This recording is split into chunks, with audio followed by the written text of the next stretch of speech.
Blue Brand Smackdown premiered tonight, and we're going to go over the results and my opinions of such. But first, let's just welcome you to the show. This is the Coach and Crew Show. I am your host, Charlie Krause. So please like and subscribe to what we have to offer, and hopefully you'll enjoy. Hopefully you'll come back for more. Hopefully you'll keep watching. We try to have our unique perspective when me and the crew members, and hopefully you'll be part of the Crew Nation as well. So we're small, we're growing. That's what she said, but we're also here to have fun and talk about good things. And today's episode happens to be about WWE Smackdown on Friday, January 7th. So again, subscribe to our show. Visit our website, coachandcrewshow.com. You can click the link in the bottom corner and be part, and so you're never missing out as well. So let's get right into things. Opening the show, the head of the table returned from his hiatus that missed him on day one that may or may not have changed the storyline settings. I don't know. We'll see how you feel about that as well. And then Brock comes in. And Monday night gave us the foreshadowing that these two are going to face. It's more than likely going to happen at Mania. How they get to Mania is still to be determined, but it looks like they're going to compete and headline Mania come April. It's a slow build-up. It's a great build-up. And they've reversed roles because oh my gosh, for at least 5 years now, maybe even the full decade now, Brock has been the heel. Well, now Brock is the face.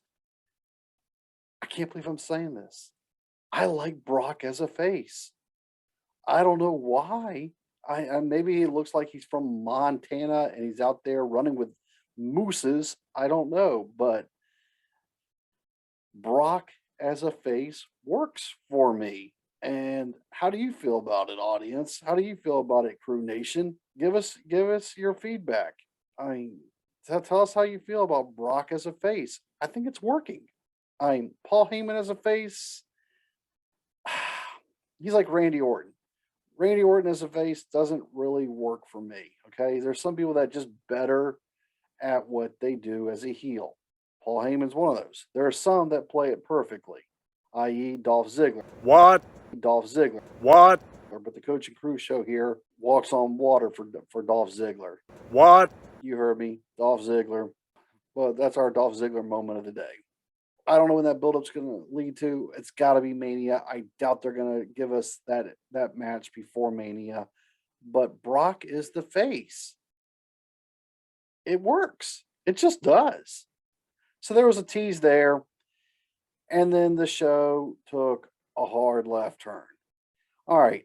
Ever since WWE has ever been part of my life, which was back to the early 80s, I can remember WrestleMania 1. And that was the first time I remember celebrity involvement mixed into WWE. So why should it be any different now?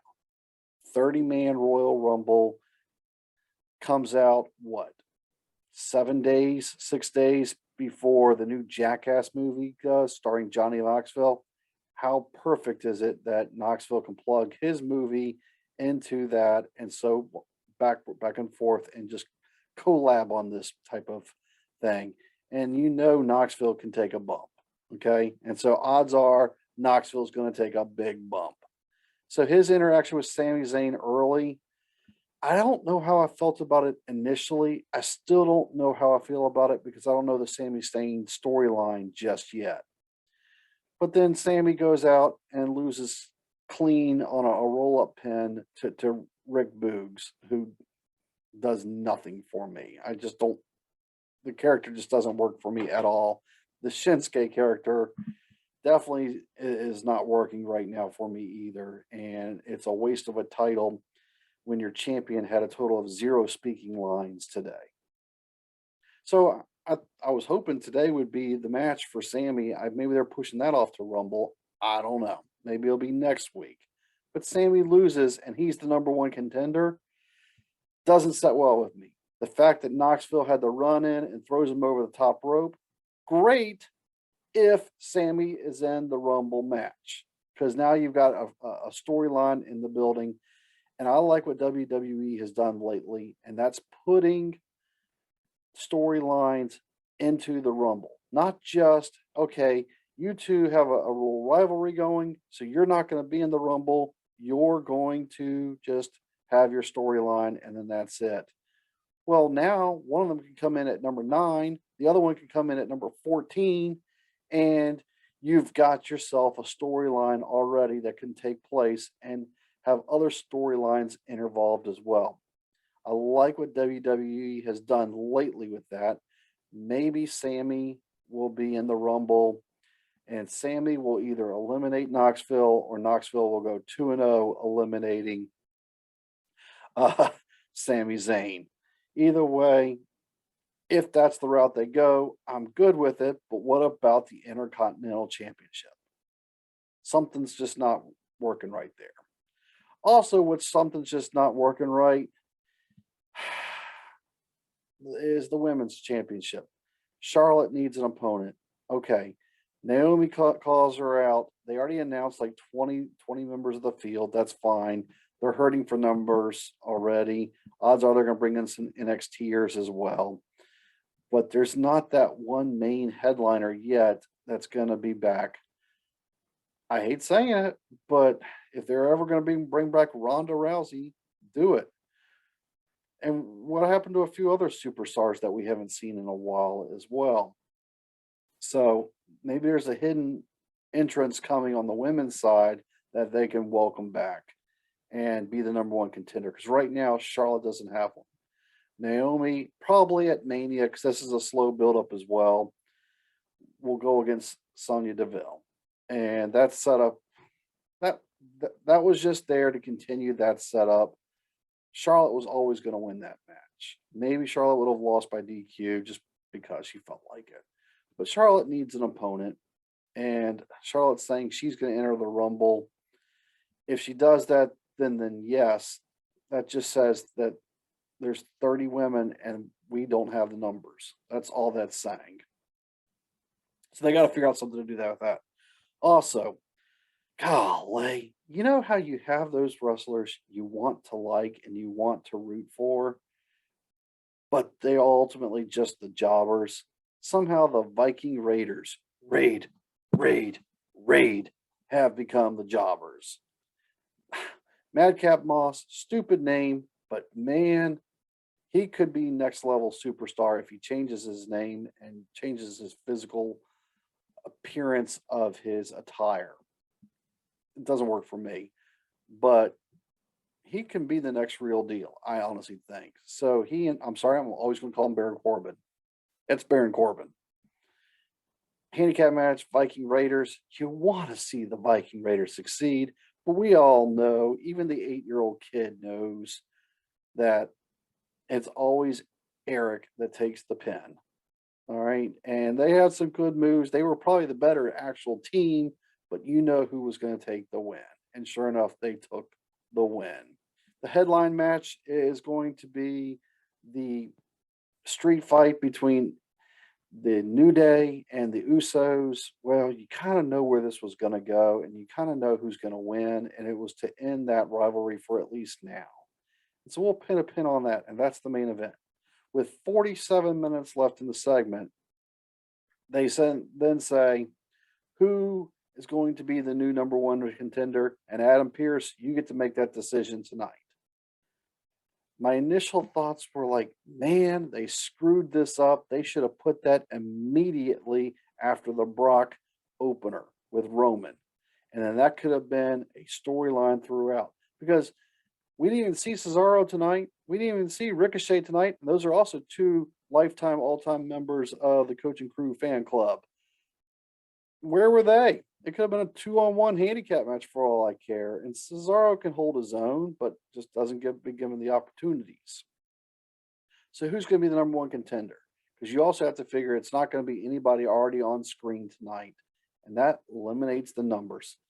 I honestly thought it was going to be Sheamus.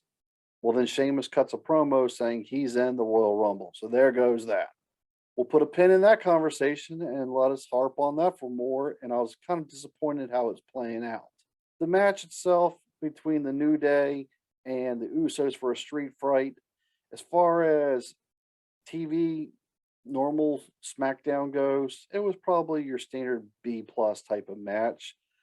But the moment the New Day got out the table, we all knew what was going to happen, and we all saw it coming from a mile away.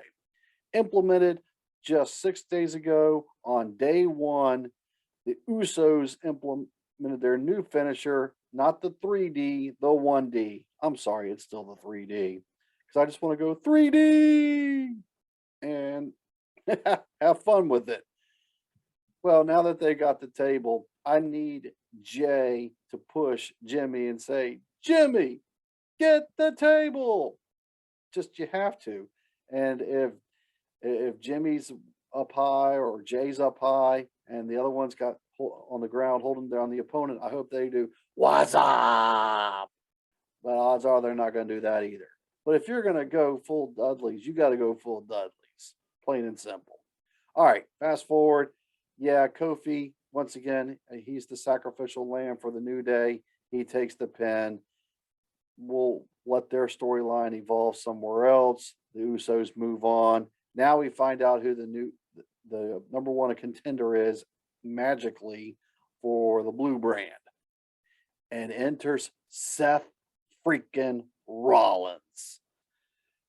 I think Seth Rollins was supposed to win at day one before the whole Roman Reigns can't wrestle thing. So maybe this is a courtesy of him. He can help possibly headline Royal Rumble. Is he going to be in the Royal Rumble match now? I guess not.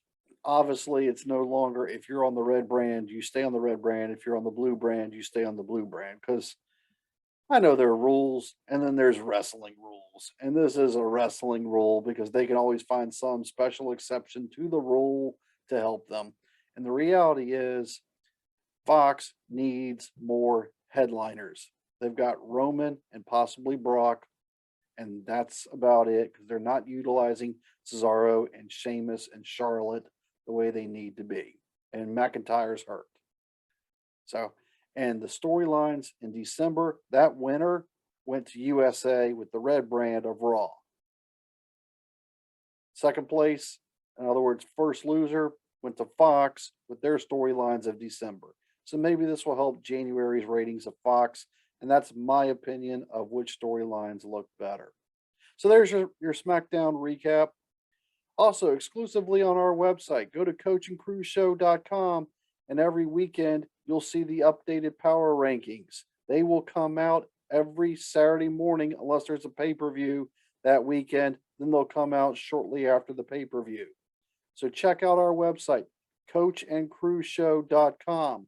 Also hit your like button, hit your subscribe button, and make sure you subscribe to our videos so that you can see it. Post a comment. We will comment back if you agree or disagree with any of the things I've talked about so far. And we'll keep going. We'll keep going. And we're working our way to Rumble, and we'll see how Rumble plays out. Overall, this week, it's been a good week of Raw and SmackDown. It's been an entertaining week. There's been some I can go get a snack right now moments, but overall, good job. So please make sure you do like and subscribe to us, and check out our website, coachandcrewshow.com.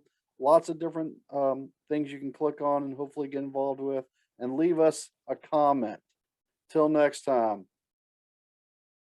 Thank you for watching this edition of the Coach and Crew Show. We hope you enjoyed this video, and we hope you enjoy all of our videos. Please like and subscribe to our YouTube channel, as well as hitting the little bell in the corner to get all of our notifications. You can click on our logo as well to subscribe to it. And if you really like it, share it with your friends, and please leave a comment. Thank you for watching.